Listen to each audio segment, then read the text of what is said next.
के केशव कश्मीरी दिग्विजय पंडित के। यहाँ काशी में पंडित का कश्मीर से पंडित आए हैं। अरे मिश्रा जी, ये कोनो साधारण पंडित नहीं है। तुम बड़े बड़े विद्वान पंडित आपस में क्या करत हैं? शास्त्रार्थ कहते हैं उसको। हाँ, वही शास्त्रार्थ। शास्त्रार्थ में देश के बड़े बड़े दिग्गज पंडितों को हराकर दिग्विजय की उपाधि प्राप्त की है। सुना है माँ सरस्वती की विशेष कृपा है इनके ऊपर। जी बात, चलो देखते हैं कौन है ये।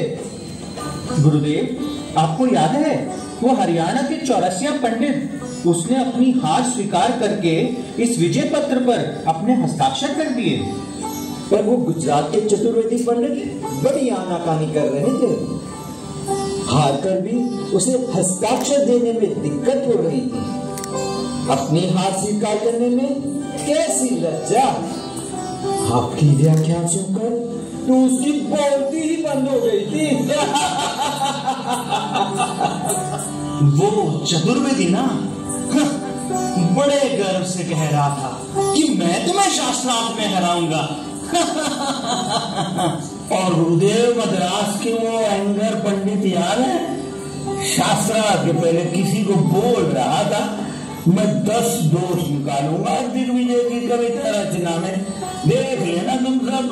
पर 10 तो क्या, वो तो एक भी दोष नहीं ढूंढ पाया। अरे वो तो क्या, आज तक कोई भी गुरुदेव की रचना में एक भी दोष ढूंढने में असमर्थ रहा है। ये सब तो ठीक है, छोटी उम्र बड़ी बात कर रहा हूँ गुरुदेव। काशी पंडितों के लिए जाना चाहता है, आपको संभल कर।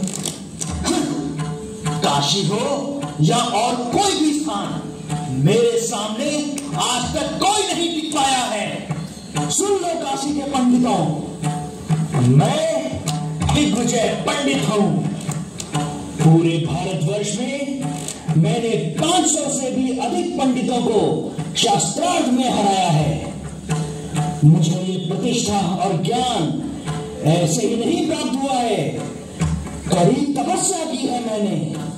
इतनी ही रातें मैं सोया नहीं, भूखा प्यासा रहकर मैंने माँ सरस्वती की भक्ति की है और उन्हें प्रसन्न किया है।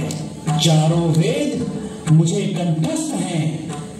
शास्त्र के किसी भी विषय में व्याख्यान दे सकता हूं मैं। पूरे संसार में ये सिद्ध कर दूंगा कि मुझ जैसा ज्ञानी कोई नहीं। तो कहिए, काशी में है कोई जो मेरी चुनौती स्वीकार करने के लिए तैयार है? है किसी में इतना सामर्थ्य जो मेरे ज्ञान के आगे टिक पाए? है कोई यहाँ? हाँ, ये हमारे मुखिया पंडित है ना। अरे चुप चुप, ये तो मजाक कर रहा था। यहाँ कोई नहीं, मैं तो आपको देखते ही सब कुछ भूल गया। होता है, स्वाभाविक है। मेरे सामने आते ही बड़े बड़े पंडितों के पसीने छूट जाते हैं। ये तो बिना शास्त्रार्थ के ही अपने हार स्वीकार कर रहा है। विजय पत्र पर इसके हस्ताक्षर ले लो। दिग्विजय पंडित जी, आप जैसा ज्ञानी तो मैंने पूरे संसार में नहीं देखा। पर क्या? मैंने सुना है नवद्वीप में बहुत बड़े बड़े दिग्गज पंडित हैं। आप वहां उनके साथ शास्त्रार्थ कीजिए। वे पंडित अपने आप को अत्यंत ज्ञानी समझते हैं। नवद्वीप, ठीक है, हम अवश्य नवद्वीप जाएंगे। सेवकों, पहले उन्हें हमारे आने की सूचना पहुंचाई जाए और उसके बाद हमारे वहां जाने की पूर्ण व्यवस्था की जाए। केशव कश्मीरी दिग्विजय पंडित के केशव कश्मीरी दिग्विजय पंडित के इतना गर्व अच्छा नहीं, ये अपनी जीत के नशे में बड़ा ही अहंकारी हो गया है। इतिहास इस बात का गवाह है, जिसने भी भगवान की दी हुई कला या वैभव पर गर्व किया है, उसके अभिमान का खंडन स्वयं भगवान ने अपने हाथों से किया है। अहंकार का नशा शूद्र जीव को अंधा बना देता है और ऐसे मुग्ध व्यक्ति को मुंह के बल गिरते देर नहीं लगती। वो कहते हैं ना, बहुत गुरूर था, बहुत गुरूर था, छत को छतका होने पर एक मंजिल और बनी, छत फर्श बन गई। वाह वाह, क्या बात कही है तुमने। अब चलें? पर आपने तो हमारे बनारस की नाक ही कटवा दी। ना जाने नवद्वीप वासियों का क्या हाल होगा। भगवान अवश्य ही कुछ करेंगे। जैसे ही ये सूचना नवद्वीप में पहुंची तो वहाँ के सारे पंडित अपना दिनचर्या का काम छोड़ के इसी चर्चा में लग गए कि दिग्विजय पंडित से शासन करेगा कौन।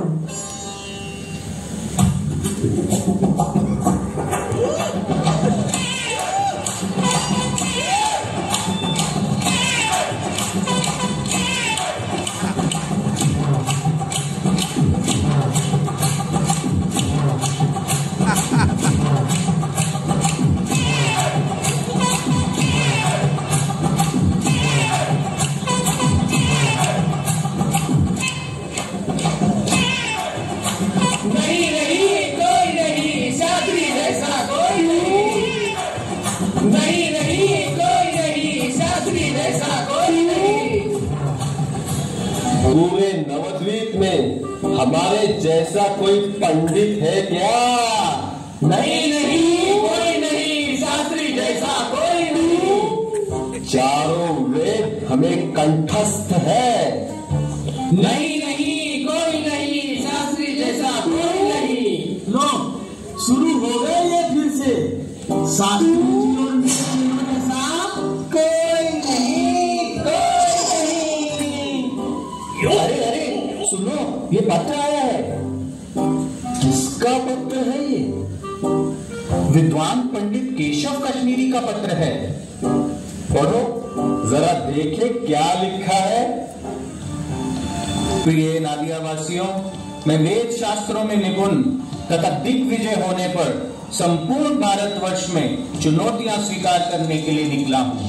काशी पहुंचने पर वहां के पंडितों द्वारा सुझाए गए विचारों पर मैं नादिया के श्रेष्ठ विद्वानों के साथ शास्त्रार्थ करने आ रहा हूँ। सावधान, मैं एक दिग्विजय पंडित हूँ, अतः आप सब सज्ज हो जाएं मेरी चुनौतियों को स्वीकार करने के लिए।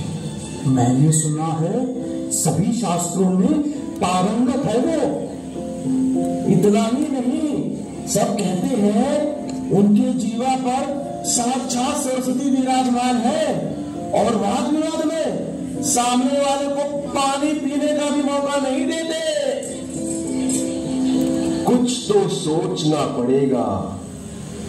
शास्त्री जी, आप क्यों डर रहे हैं?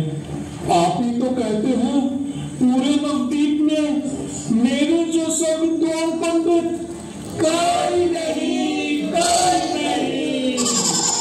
तो फिर क्या आप एक छोटे से दिग्विजय से डर गए क्या? मैं कहाँ डर रहा हूँ? आप सभी को पता है शास्त्रों पर मेरी कितनी पकड़ है। पूरे नवद्वीप में मुझ जैसा ज्ञानी कोई नहीं। मैं तो उसे चुटकियों में हरा देता, पर मुझे कुछ काम से नवद्वीप के बाहर जाना है।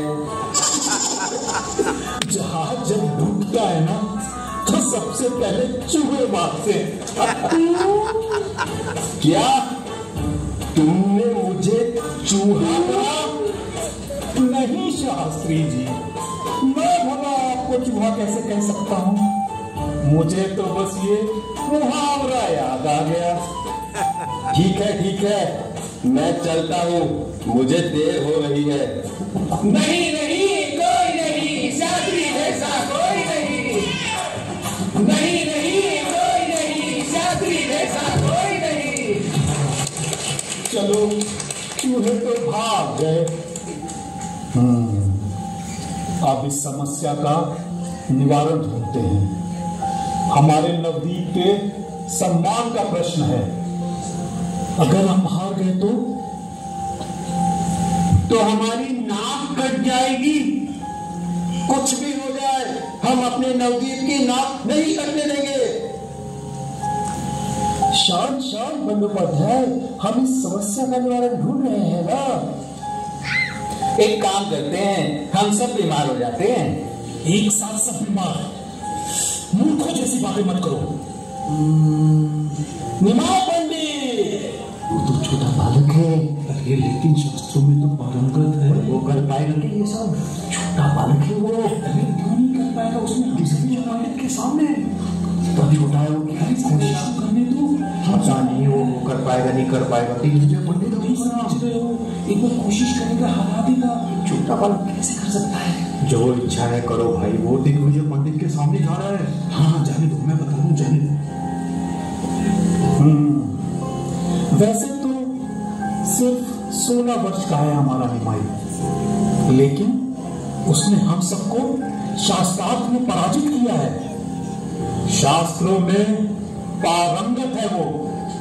सही कह रहे हो, सचमुच अद्भुत है हमारा निमाई पंडित। हाँ चट्टोपाध्याय, व्याकरण तो ऐसे सिखाता है कि नवदीप के सारे बालक उसी के शिष्य बनना चाहते हैं। हाँ निमाई पंडित, ठीक है। हमें पूरा विश्वास है कि निमाई पंडित उसे हरा देगा। तो हम गर्व से कहेंगे कि हमारे गांव के एक बच्चे से दिग्विजय पंडित हार गया और हमारी जरूरत ही नहीं पड़ी। और अगर किसी कारणवश निमाई हार गया तो कहेंगे एक बच्चे को हराकर चला गया। कौन सी बड़ी बात है? ये तो बड़ी चतुराई वाली बात कही तुमने। पर देखना, हमारा निमाई ही जीतेगा। चलो अब चलो यहाँ से, शास्त्रार्थ के दिन देखा जाएगा। एक दिन पूर्णमासी की रात को निमाय पंडित अपने अनेक शिष्यों के साथ गंगा जी के किनारे बैठकर साहित्यिक चर्चा कर रहे थे।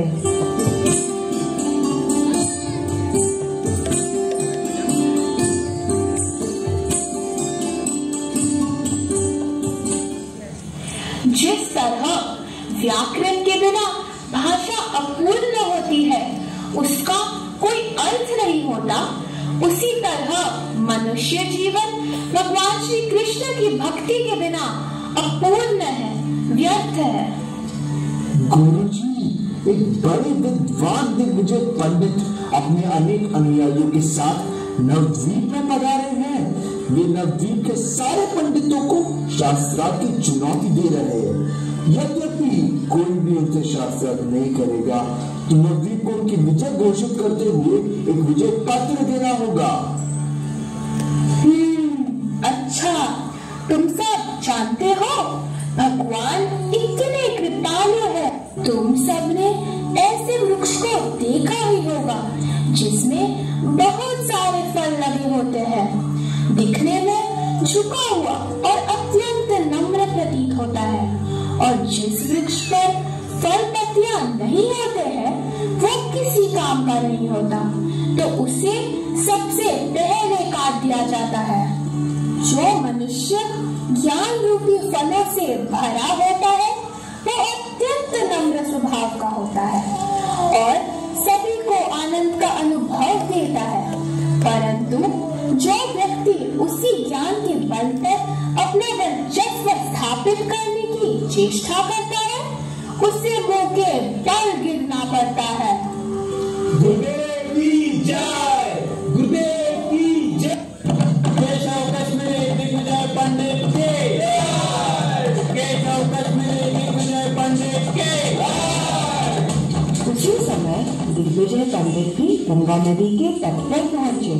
उन्होंने सबसे पहले माँ गंगा जी को प्रणाम किया और जैसे ही विजय पंडित ने देखा तो उनका स्वागत बड़े ही सम्मान से करते हुए उन्हें बैठने का आग्रह किया। युवक, तुम्हारा ही नाम विजय पंडित है ना? और तुम व्याकरण के शिक्षक हो। मैंने सुना है कि लोग तुम्हारे व्याकरण पढ़ाने की बहुत प्रशंसा करते हैं। यहाँ तक सुना है कि तुम्हारे विद्यार्थी व्याकरण के शब्द जाल में अत्यंत पटु हैं। जी, आपने सही सुना है। मैं व्याकरण का शिक्षक माना जाता हूँ। संस्कृत भाषा, व्याकरण, ज्ञान ये सब तो भगवान की देन है, परंतु भगवान को पूर्ण रूप से कोई समझ सका है मेरा? हे महाशय, कहाँ आप सभी शास्त्रों के प्रकांड पंडित और कविता रचने में अत्यंत अनुभवी, और कहाँ मैं एक बालक विद्यार्थी मात्र।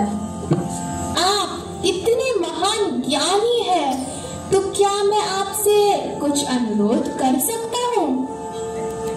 हाँ हाँ, निसंकोच, जो भी पूछना है पूछ सकते हो। मेरी इच्छा आपके मुख से आपकी कविता रचना का कौशल सुनने की है। यदि आप कृपा करके माता गंगा के यश का वर्णन करें तो हमें बड़ी प्रसन्नता होगी। बस इतनी सी बात? अब देखना, मैं अभी यहीं खड़े खड़े माता गंगा की स्तुति में 100 नए श्लोकों की रचना करता हूं, तो सुनो।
दिग्विजय पंडित के, दिग्विजय पंडित के, दिग्विजय पंडित के।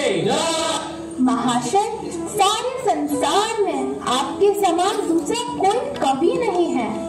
आपकी कविता इतनी कठिन है कि उसे आप तथा विद्या की देवी माता सरस्वती के अतिरिक्त अन्य कोई नहीं समझ सकता।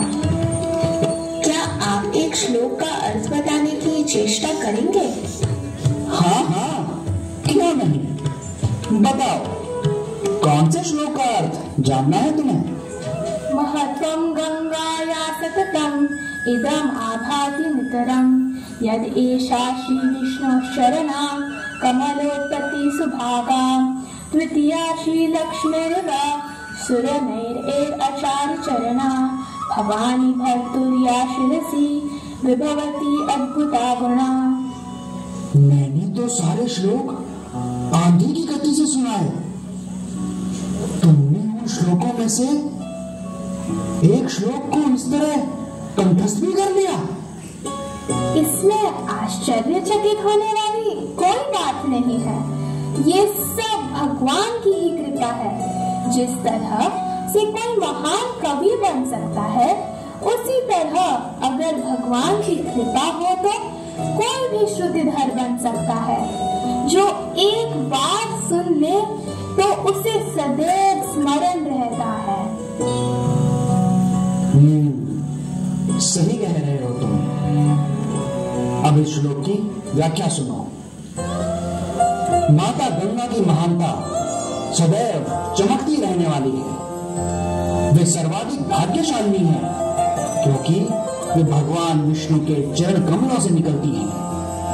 वे द्वितीय लक्ष्मी हैं, इसलिए देवता तथा मनुष्य सदा उनकी पूजा करते हैं।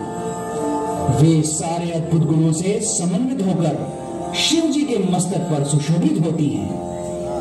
अद्भुत, अति सुंदर, बहुत विशेष रचना है आपके श्लोक की। इस रचना के गुणों की चर्चा करने बैठेंगे तो पूरी रात बीत जाएगी। हाँ, और वैसे ही दोष बताते बताते भी दिन बीत जाएगा महाशय। यदि आप आज्ञा दे तो तनिक दोषों पर भी चर्चा कर ले। दोष? मेरी रचना में दोष? ना समझ युवक, तुम्हारा इतना दुस्साहस। मेरी रचना में दोष होना असंभव है। तुम एक साधारण से व्याकरण शिक्षक मेरी रचना में दोष ढूंढने की चेष्टा कर रहे हो। तुम काव्य शास्त्र के अलंकारों के बारे में जानते ही कितना हो। तुम इस कविता की समालोचना नहीं कर सकते, क्योंकि तुम्हें इसका कोई ज्ञान नहीं। महाशय, निश्चय ही मैंने अलंकार शास्त्र नहीं पढ़ा है, परंतु मैंने अपने वरिष्ठ गुरुजनों से इसके बारे में सुना है। इसीलिए मैं इस श्लोक की समीक्षा कर सकता हूँ और इसमें अनेक दोष और गुण ढूंढ सकता हूँ। जरा देखें तो तुमने कौन से दोष ढूंढे हैं? इस श्लोक में 5 दोष और 5 अलंकार है। इन्हें मैं क्रम से बताता हूँ, परंतु आपसे अनुरोध है कि आप बिना रुष्ट हुए ये बात सुनें। इस श्लोक में सबसे बड़ा दोष है ये शब्द भवानी भक्त। आपने अपने संतोष के लिए इस शब्द का प्रयोग किया है, परंतु इससे इस श्लोक में विरोधाभास दोष उत्पन्न हुआ है महाशय। भवानी का अर्थ है शिव जी की पत्नी और भट्टुर का अर्थ है पति। इसका अर्थ ये हुआ कि शिव जी की पत्नी का दूसरा पति भी है। ये सुनने में विरोधाभासी लगता है। अब दूसरा दोष सुनिए। जिस प्रकार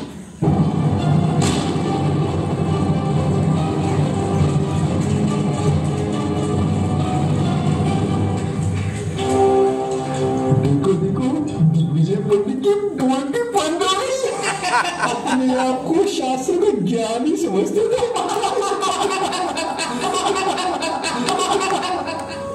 असंभव, असंभव नहीं। मेरा इतना बड़ा अपमान ऐसा कैसे हो सकता है? मेरी विद्वता को कोई कैसे हरा सकता है? पृथ्वी पर कोई मुझसे बड़ा विद्वान कैसे हो सकता है? आप बहुत बड़े पंडित हैं तथा सभी महाकवियों में शिरोमणि है, अन्यथा इतना अच्छा काव्य आपके मुख से कैसे निकलता? आप थक गए होंगे। कृपा करके आप घर जाइए। कल हम फिर से मिलेंगे और शास्त्र संबंधित चर्चा करेंगे।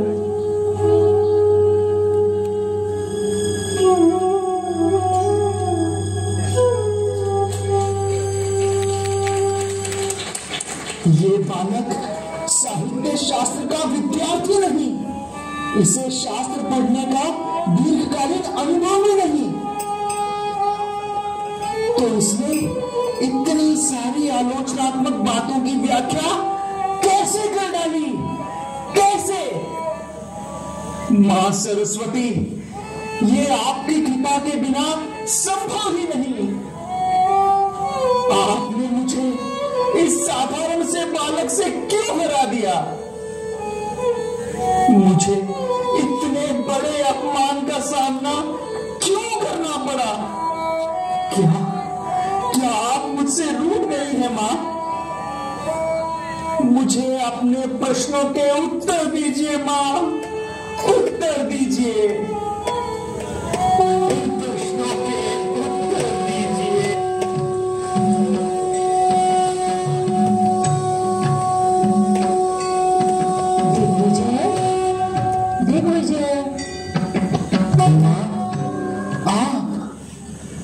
आपके चरणों में मेरा प्रणाम स्वीकार कीजिए मां। यशस्वी भावपुत्र, तुम इतने दुखी मत हो, तुम तो बहुत भाग्यशाली हो। मां, आज मैं पहली बार एक छोटे से बालक से शास्त्रार्थ में हार गया और आप कहती हैं मैं भाग्यशाली हूं। आपके आशीर्वाद से मैंने पूरे विश्व में जीत का परचम लहराया था, महान पंडितों को हराकर दिग्विजय की उपाधि प्राप्त की थी, परंतु आज मेरे मुख से दोष युक्त कविता की रचना कैसे हुई मां? कैसे? क्या मुझसे कोई भूल हुई है? क्या आप मुझसे रूठ गई हैं मां? आज आपने मेरा साथ क्यों छोड़ दिया? कृपया करके मुझे बताइए मां।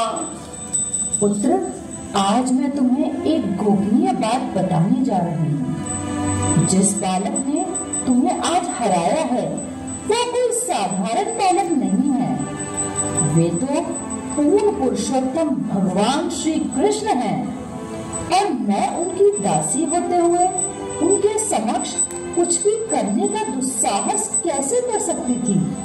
इसलिए मैं आज तुम्हारी जिह्वा पर उपस्थित नहीं हूँ। इसमें मेरा कोई दोष नहीं। मैं तो क्या, स्वयं ब्रह्मा जी, शिव जी भी इनके समक्ष कुछ भी करने की चेष्टा नहीं करते। ये आदि पुरुष हैं, सभी के पालन करता है। ये सभी जीवों के हृदय में परमात्मा के रूप में वास करते हैं। इन्होंने ही वराह रूप लेकर भूमि देवी को राक्षसों से बचाया, नरसिंह अवतार लेकर अपने भक्त प्रहलाद की रक्षा की। इन्होंने वामन, परशुराम, रामचंद्र और द्वापर युग में वसुदेव के पुत्र के रूप में बहुत सुंदर सुंदर लीलाएं की। ये वही भगवान कृष्ण हैं जो इस कलयुग में सभी जीवों का उद्धार करने हेतु अवतरित हुए हैं। तुम सचमुच भाग्यशाली हो कि आज तुम्हें पूर्ण पुरुषोत्तम भगवान के दर्शन हुए। सही अर्थों में आज तुम्हारी भक्ति सफल हुई। अब बिना विलंब किए तुम जाओ और महाप्रभु के चरण कमलों का आश्रय ग्रहण करो। पुत्र, जाओ। माँ, मैं आपका कृतज्ञ हूँ। आपने मुझे सही मार्ग दिखलाया है। अब मैं बिना एक क्षण गंवाए महाप्रभु की शरण लेना चाहता हूँ। महाप्रभु, महाप्रभु, आप मुझे अपने चरण कमलों में स्थान दीजिए। अब मैं पूरा जीवन आपकी सेवा में व्यतीत करना चाहता हूँ। अरे महाशय, आप ऐसी बातें क्यों कर रहे हो? आप मुझसे बड़े हैं, कृपया करके उठ जाइए। महाप्रभु, मैं जान गया हूँ आप ही पूर्ण पुरुषोत्तम भगवान हैं। आप मां सरस्वती के स्वामी हैं। ये बात उन्होंने मुझे स्वयं बतलाई है। महाप्रभु, मैं अपनी जीत के नशे में अंधा बन गया था। मैं कितना बड़ा मूर्ख हूं। मेरे अहंकार को तोड़कर आपने मुझ पर असीम कृपा की है। मुझे क्षमा करें महाप्रभु, मुझे क्षमा करें। मुझे अपना दास स्वीकार करें। मुझे आशीर्वाद फिर से कभी मेरे हृदय में ज्वाला ना उठे। आपके कृपा की वर्षा से मेरे हृदय में आपकी प्रेमा भक्ति की अग्नि प्रज्वलित कर दीजिए महाप्रभु, प्रज्वलित कर दीजिए। महाशय, आप सचमुच सौभाग्यशाली हैं। स्वयं मां सरस्वती आपकी जिह्वा पे विराजमान है। सांसारिक ज्ञान का दिखावा करके दुनिया को जीतना ये मनुष्य जीवन का लक्ष्य नहीं, अपितु मूर्खता है। हमें उस ज्ञान के पीछे भागना चाहिए जो हमें भगवान के निकट ले जाए। ऐसा ज्ञान जो हमें इस जीवन के उद्देश्य को समझने में सहायक हो।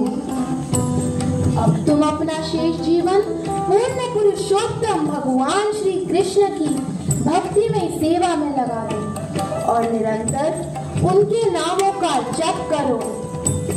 हरे कृष्णा कृष्णा कृष्णा हरे हरे, हरे राम राम राम हरे हरे। इस तरह गौरांगा महाप्रभु ने दिग्विजय पंडित का उद्धार किया। महाप्रभु की सुंदर लीलाएं चलती रही। उनके पार्षद नित्यानंद प्रभु, अद्वैताचार्य, गदाधर पंडित, शिवास ठाकुर और अनेक भक्तों ने घर घर जा